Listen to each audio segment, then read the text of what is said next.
Fala galerinha, tudo bom com vocês? Gente, hoje nós vamos ter uma aula de física, tá? Apesar de estar aí química resumida, mas nossa aula é de física.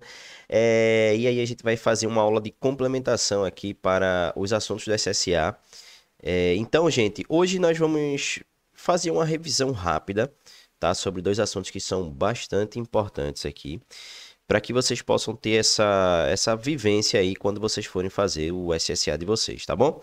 Então, vamos lá. Vamos começar com um conceito que eu sei que vocês sabem, mas vamos só relembrar, tá?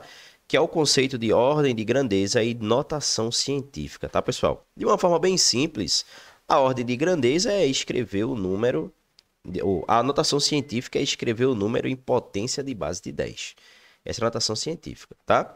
E a ordem de grandeza? A ordem de grandeza é a gente representar qual é, de fato, a potência que vai ser adotada no 10, a depender se... existem várias convenções, mas a convenção que é mais aceita é essa que eu estou mostrando aqui para vocês. Se o número for menor que 5,5 ou maior do que 5,5. Então, a ideia que a gente adota é o seguinte... Se o valor for maior do que 5,5, ou seja, 5,6, a gente muda a notação científica. Se for menor, a gente mantém a notação científica, tá? A ordem de grandeza. Daqui a pouco eu vou mostrar para vocês. Então, vamos lá. Escrever a notação científica em potência de 10. Pessoal, uma coisa que eu falo para vocês, é extremamente importante você aprender a fazer esse método, porque muitas questões que vão lidar com números grandes pedem que você use a potência de 10. Então, por exemplo, o próprio 10, eu posso representar ele em sua potência como se fosse 10 elevado à primeira. Correto? Sim, 10 elevado à primeira. O 100, como é que eu posso representar o 100? Eu posso representar o 100 numa notação científica de 10 elevado à segunda. Nesse primeiro caso, a ordem de grandeza é 1. Nesse segundo caso, a ordem de grandeza é 2. O 1000, eu posso representar o 1000 como se fosse, então, aí, ó, 10 elevado à terceira. Então, pessoal, eu vou pegar as variações desses números e vou representar aí a sua notação científica. Por exemplo, se eu tenho um valor aqui de 5.320, ok? Concorde comigo uma coisa, que 5.320 eu posso escrever isso aqui igual sendo 5.320,0. Por que eu coloquei a vírgula aqui? Porque é justamente ela que eu vou contar para poder determinar a notação científica. Então, por exemplo, veja, eu quero ensinar uma coisa para vocês que é um bizu para que vocês possam aprender de um jeito bem rápido, tá? Ó, olha aqui em cima, rapidinho. A gente não tem a reta numérica, por exemplo, aqui é 0. Para o lado de lá da reta numérica, para essa seta aqui é mais 1, mais 2, mais 3, infinito, não é isso, pessoal? Mais 1, mais 2, mais 3, infinito. Pro lado de cada reta numérica é menos 1, menos 2, menos 3 e assim vai até o infinito, tá certo? O que é que eu gosto de dizer? Eu criei uma lei chamada de lei dos inversos. O que é que isso quer dizer? Se eu ando, por exemplo, nesse exemplo aqui, se eu ando a seta para cá, que direção é essa? É a direção negativa, correto? Se eu levar em consideração aqui em cima. Se eu ando a seta na direção negativa, a potência que eu vou criar na direção positiva. Essa é a lei dos inversos. Nesse caso, vai funcionar dessa forma. Por exemplo, vamos lá. Eu vou andar a vírgula, porque o número tem que ser menor, né? Tem que ser maior do que 0,1, menor do que 1, enfim, do jeito que você queira colocar. Ou então a gente fala assim, o número tem que ser maior do que 0 e menor do que 10, né? Enfim, do jeito que você queira colocar. Eu vou colocar aqui a potência em relação a 5,3, tá? Então, olha o que é que vai acontecer. Eu vou andar a vírgula 1, 2, 3 vezes, de forma que eu vou obter o número 5, o número menor do que 10, né? 5,32. Tá bom? 5,32. O outro zero eu posso descartar. Só que, gente, eu andei a vírgula 3 vezes no sentido negativo, correto? Ou seja, então eu andei aqui, ó, eu vou escrever aqui embaixo só para melhorar a visualização. Eu andei a vírgula 3 vezes, 1, 2, 3 no sentido negativo. Logo, a potência que vai ser gerada vai ser uma potência 3 vezes no sentido positivo. Logo, eu vou colocar aqui, ó, mais 3. Olha que interessante. Então, se você aplicar essa lei dos inversos, vai ficar mais fácil para você entender em relação a essa potência. Por exemplo, eu não escrevi aqui, mas eu não escrevi aqui como exemplo, mas eu vou fazer um exemplo logo direto ao contrário agora. Por exemplo, se eu tenho uma potência assim, uma potência não, um número 0,00025, ok? Quero escrever esse número para que ele fique maior do que 1 e menor do que 10. O que é que eu vou fazer, pessoal? Você percebe que para que esse número fique maior do que 1 e menor do que 10, eu vou ter que andar a vírgula nesse sentido agora. Se eu ando a vírgula nesse sentido, eu estou andando a vírgula no sentido positivo. Se eu vou andar a vírgula no sentido positivo, a minha potência, então, que vai ficar aqui em cima, a lei dos inversos, vai ficar no sentido negativo, correto? Beleza, então vamos ver quantas casas eu vou andar. Deixa eu mudar a cor aqui, está em vermelho. Eu vou andar, então, 1, 2, 3, 4 casas. Assim eu obtive o 2,5. Se eu andei 4 casas no sentido positivo, eu vou, então, andar aqui a minha potência 4 vezes no sentido negativo. Então, pessoal, veja como é fácil a gente fazer isso aqui, tá? Ah, professor, mas se eu tiver que andar já na notação científica, vamos embora, pessoal. Ó, se eu tiver que andar, por exemplo, assim, eu tenho o número 25,7 vezes 10 a menos 2. E eu quero transformar esse número, né, para que ele fique dentro da minha potência aceitável, um número menor que 10. E aí o que é que eu vou ter que fazer? Para que ele fique menor do que 10, todo mundo está vendo que eu preciso voltar uma casa decimal, né? E essa aqui é a grande dúvida dos alunos. Gente, pega essa lei dos inversos. Eu vou voltar uma vez a casa decimal. Eu estou voltando aqui em que sentido, pessoal? Eu estou voltando aqui no sentido negativo. Se eu voltei uma casa no sentido negativo, a minha potência ela vai andar uma casa no sentido positivo. Então, o que é que eu vou fazer? Eu vou fazer assim, ó. Não era 25,7, agora vai virar 2,57 vezes 10. Ó, a minha casa andou no sentido positivo. Então, vai ser assim, ó. Menos 2 mais 1. Vai ficar, então, aqui, ó. Menos 1. Ok? Resolvida a potência. Vamos fazer mais um aqui para a gente fechar essa parte. Ó, agora eu tenho 0,015. Vamos colocar assim. Vezes 10. Aí, pessoal, o sinal menos ou mais aqui, né, não interfere, vai dar no mesmo. Vamos botar aqui vezes 10 a menos 25, né? Que geralmente aparecem muitas potências assim gigantes. Tá, eu vou fazer do mesmo jeito. Eu vou tentar colocar aqui a minha potência para que ela fique aí menor do que 10, maior do que 1. Então, ó, para fazer isso eu vou ter que andar a minha casa aqui, ó, duas vezes. Então, eu andei 2 vezes no sentido positivo. Então, aqui eu andei mais 2. Ora, se eu andei a vírgula 2 vezes no sentido positivo, a minha potência eu vou andar ao contrário e vou andar aqui, no caso, 2 vezes também, só que no sentido negativo, menos 2. De forma que eu vou ter o resultado assim, ó, 1,5 vezes 10, aí é menos 25 menos 2, menos 27. Tá bom? Gente, de notação científica, eu só quero que vocês saibam mais duas coisas, que são operações com notações científicas, tá? E nas operações com notações científicas, geralmente a gente destaca duas, que é a multiplicação entre notação científica e a divisão entre notação científica, tá? Vou botar assim, na multiplicação, o que é que a gente faz? Soma as potências. Na multiplicação, nós somamos as potências. E na divisão, nós subtraímos as potências, tá? Então, imagina que eu tenho assim uma potência 2 vezes 10 a menos 5 vezes 5 não, vamos botar vezes 3, né? Para não dar um valor maior, para não ter que fazer a mudança. 3 vezes 10 a 15. É um número gigante aqui, né? 3 vezes 10 a 15.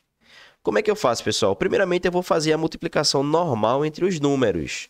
Como assim a multiplicação normal? 2 vezes 3. 2 vezes 3 é 6. 6 vezes 10. Aí o que é que eu vou fazer agora? Já que é uma multiplicação, eu vou somar as potências. Então vai ficar assim, ó.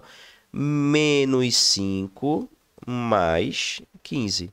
Ó, menos 5 mais 15. Quanto é que vai dar esse valor aqui? Repete o sinal do maior, que é positivo. E subtrai menos 5 mais 15 é igual a 10. Então a potência final aqui ficou mais 10. Tá bom? Agora, na divisão, e aí eu já vou fazer um exemplo assim, mais dificinho para que vocês possam entender aí a ideia. Na divisão, o que é que a gente vai fazer? Subtrai, tá certo? Na divisão a gente vai subtrair. Deixa eu colocar aqui, subtrair, ok? Subtrai, vou botar só subtrai. Ficou linda a minha letra, vamos lá. Gente, então, por exemplo, eu vou fazer o mesmo exemplo, tá? Só que aí, ó, tenham bastante cuidado na hora de você fazer essa divisão. Porque é o seguinte, eu vou colocar aqui 2 vezes 10. Eu vou inverter agora, vou botar 2 vezes 10 a quinta positivo. Dividido. Para ficar mais fácil, eu vou colocar 1 vezes 10. Aí, ó, vai pegar nessa parte aqui, ó, a menos 3. Cuidado, tá, pessoal? Cuidado principalmente quando a potência de baixo ela for negativa. Porque você vai fazer assim, ó. Primeiro, divisão normal. 2 dividido por 1, 2. Joguei aqui.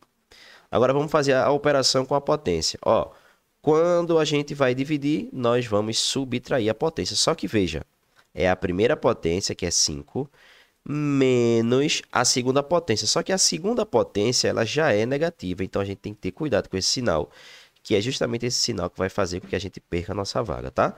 E aí, ó, menos com menos é mais, então vai vir, isso aqui vai virar 5 mais 3.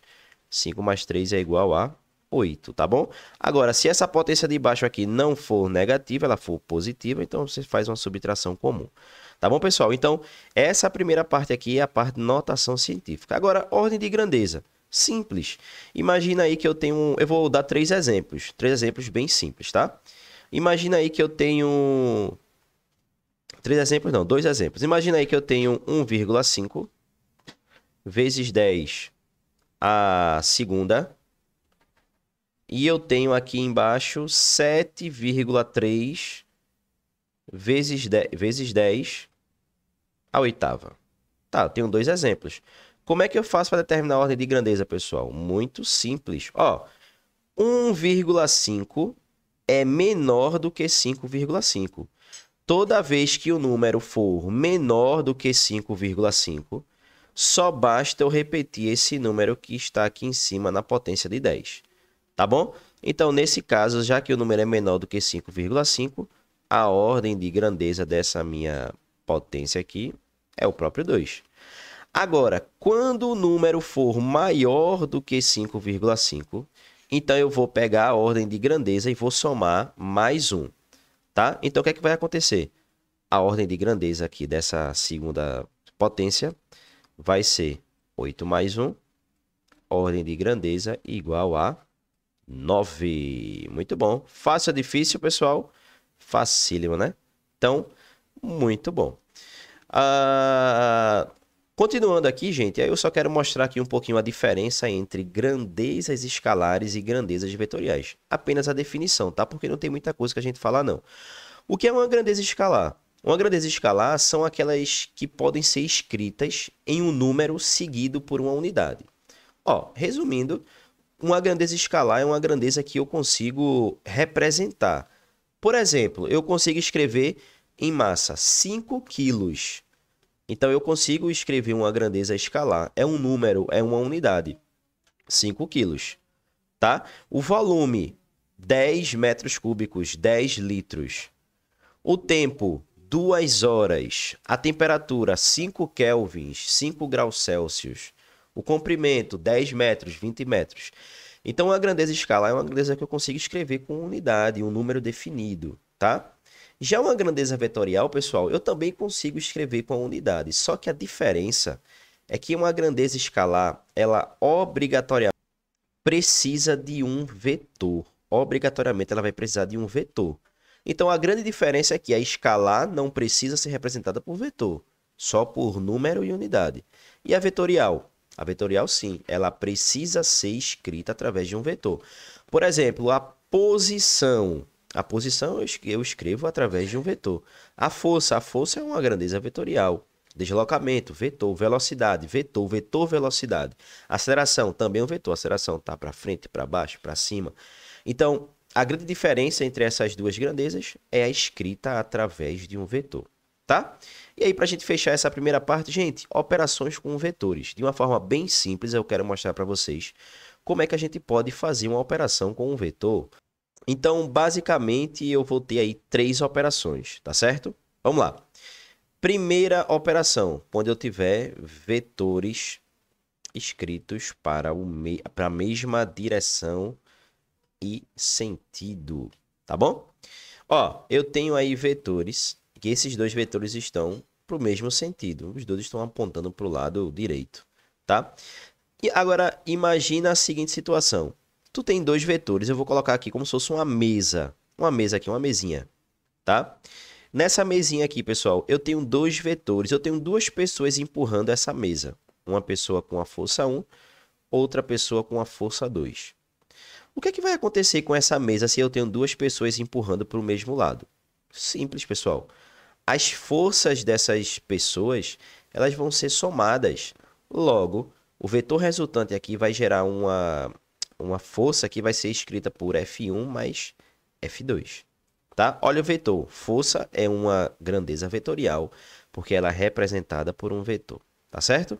Então, eu tenho aqui a soma das forças. Agora, vamos pensar sei lá, no cabo de guerra. Eu tenho 2 pessoas e essas 2 pessoas elas estão imprimindo forças contrárias. Então, aí eu tenho F1 de um lado, F2 do outro lado. Então, são forças contrárias, tá, pessoal? Gente, em forças contrárias, a força resultante ela vai ser definida primeiro pelo quem é o maior. Então, vai ser, vamos supor que o maior seja F1. Tá? Deixa eu colocar uma setinha um pouquinho maior aqui. Se F1 é o maior vetor, então vai ser F1 menos F2. E a força resultante, no caso a seta resultante, ela sempre vai ser definida para quem é o maior vetor. Tá? Então, se F1 é o maior vetor, então eu vou subtrair isso aí, 10 menos 6. Então, vai ser 4 newtons no sentido de F1. Tá bom? Então, aqui, vetor resultante. Então, aqui, ó, eu tenho para soma de vetores, subtração de vetores e o último caso que a gente chama de vetores em perpendicular. Esses vetores em perpendicular, pessoal, é sempre quando eles formam aqui, ó, um ângulozinho de 90 graus, tá? E aí a gente vai ter um vetor resultante. Onde é que vai ser esse vetor resultante? Vai ser aqui, ó. Deixa eu escrever aqui para vocês. Vai ser aqui, ó. Esse vetor resultante ele vai ser aqui. Tá bom? Se você observar, ó, aqui vamos supor que eu tenho F1, vamos colocar F1, vamos colocar F2, e aqui eu tenho um vetor resultante. Obviamente que minha linha não está tão retinha como eu queria, mas se eu fizer uma projeção de F1 e colocar F1 aqui, ó, não ficou, era para ficar um pouquinho mais reto, tá? Se eu colocar F1 aqui, ó, gente, olha o que eu formo. Eu formo um triângulo retângulo. Tá? E para resolver essa hipotenusa do triângulo retângulo, eu vou ter que usar o teorema de Pitágoras. Então, quando eu tiver vetores em perpendicular, F2 ao quadrado é igual a F1 ao quadrado mais... Quer dizer, eu falei F2 no começo, né? FR ao quadrado é igual a F1 ao quadrado mais F2 ao quadrado. Então, eu tenho essas 3 operações com vetores aqui que a gente pode determinar, tá? Ou soma, ou a subtração, ou os vetores perpendiculares, tá bom? Então, vamos fazer 2 exemplozinhos para a gente fechar a nossa aula de hoje aqui, tá? Olha lá. Num corpo estão aplicadas apenas 2 forças de intensidades, 12 newtons e 8 newtons. Uma possível intensidade da resultante será... Vamos fazer? Então, já coloquei aqui uma questão difícil para a gente poder entender como é que essa questão de vetores pode cair aqui para a gente. Vê, dá uma olhadinha aqui para que vocês possam entender. No corpo estão aplicadas apenas duas forças de intensidade 12 e 8. Uma possível intensidade resultante será de... Ó, preste atenção, pessoal. Essa força nessa pessoa, ela pode estar aparecendo de várias formas. Ela pode aparecer tanto, né, tanto assim, sei lá, duas pessoas empurrando ela. Ela pode aparecer assim, não é isso?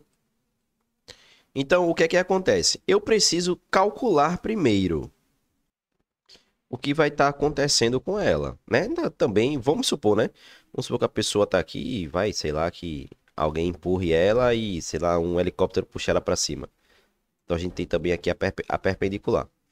Nesse caso, o que é que aconteceria? Eu teria que, no caso da soma de vetores, F1 mais F2, no caso seria 12 e 8, né? F1 mais F2, 12 mais 8 vai dar 20, nesse primeiro caso. Nesse segundo caso seria F1 menos F2, tá certo? Nesse primeiro caso de F1 menos F2, eu vou ter aí 12 menos 8, né? Porque é a subtração. Eita, botei 18. 12 menos 8. Eu ia colocar o valor aqui. Deixa eu botar ali a canetinha. Cadê? Então vai ser aqui 12 menos 8. 12 menos 8 igual a 4. Ok? E nesse caso que não vai dar um valor exato, né? Vamos supor que eu tenho um vetor de 12, tenho um vetor de 8. Eu vou fazer um teorema de Pitágoras. A força resultante ao quadrado vai ser igual a 12 ao quadrado mais 8 ao quadrado. Mais 8 ao quadrado. Força resultante ao quadrado vai ser igual a 144. Daqui, não é isso? 144 mais 8, mais 64. 8 vezes 8, 64. Tá bom? Beleza. Passando então a... No caso, como a gente está aí com um número ao quadrado, né? A força resultante, eu vou pegar esse quadrado, vou passar para o outro lado em forma de raiz. Vai ser igual a raiz da soma. A soma ali vai dar 208. E raiz de 208 é aproximadamente 14,4. Pessoal, aí você vai perceber assim, eita, professor, errou. Nenhuma resposta tem lá. Eu sei, pessoal. Sabe o que acontece? Essa pergunta aqui, ela não é uma pergunta direta. Ela está perguntando assim, ó, no corpo estão sendo aplicadas apenas duas forças. Uma possível intensidade, ou seja, qual é a possível intensidade que esse corpo aguenta? Pessoal, tu consegue perceber que o vetor mínimo, a força mínima que esse corpo aguenta é 4 newtons.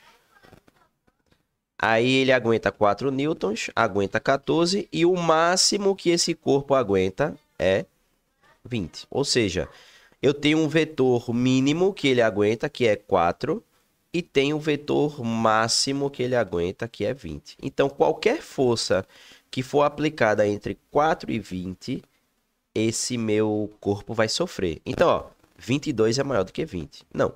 3 é menor do que 4. Não. 10 pode ser. 0 é menor. 21 é maior. Então, resposta à nossa questão, 10. Essa questão parece fácil, mas ela vem com a casquinha de banana maravilhosa. Bora para a próxima? Próxima questão aqui, ó. O módulo resultante de duas forças de módulo. Essa aqui é mais objetiva. De módulo 6 e 8, que formam entre si um ângulo de 90 graus, deve ser. Pessoal, então eu tenho duas forças sendo aplicadas, de 6 e 8. Ele não falou qual era qual, então eu vou botar 6 e 8, tá? E aí o que é que eu vou fazer? Força resultante ao quadrado é igual aos quadrados aqui, né? F1 ao quadrado mais F2 ao quadrado, que no caso seria 8 ao quadrado, que eu usei aqui. Então, força resultante ao quadrado vai ser igual a 6 ao quadrado é 36, 8 ao quadrado 64. Então, no caso aqui, eu vou ficar com força resultante, vai ser a raiz da soma, que é igual a 100, ok? Força resultante, ó, deu 10 também. Maravilha, questão fácil de vetores para você não errar, tá bom? Lembrando que vetor é 10 newtons, ou que newton e quilograma força representa a mesma coisa. Então, pessoal, vamos continuar agora para a próxima aula de dinâmica, porque também a gente vai usar essa questão de força, tá bom? Então, vamos embora.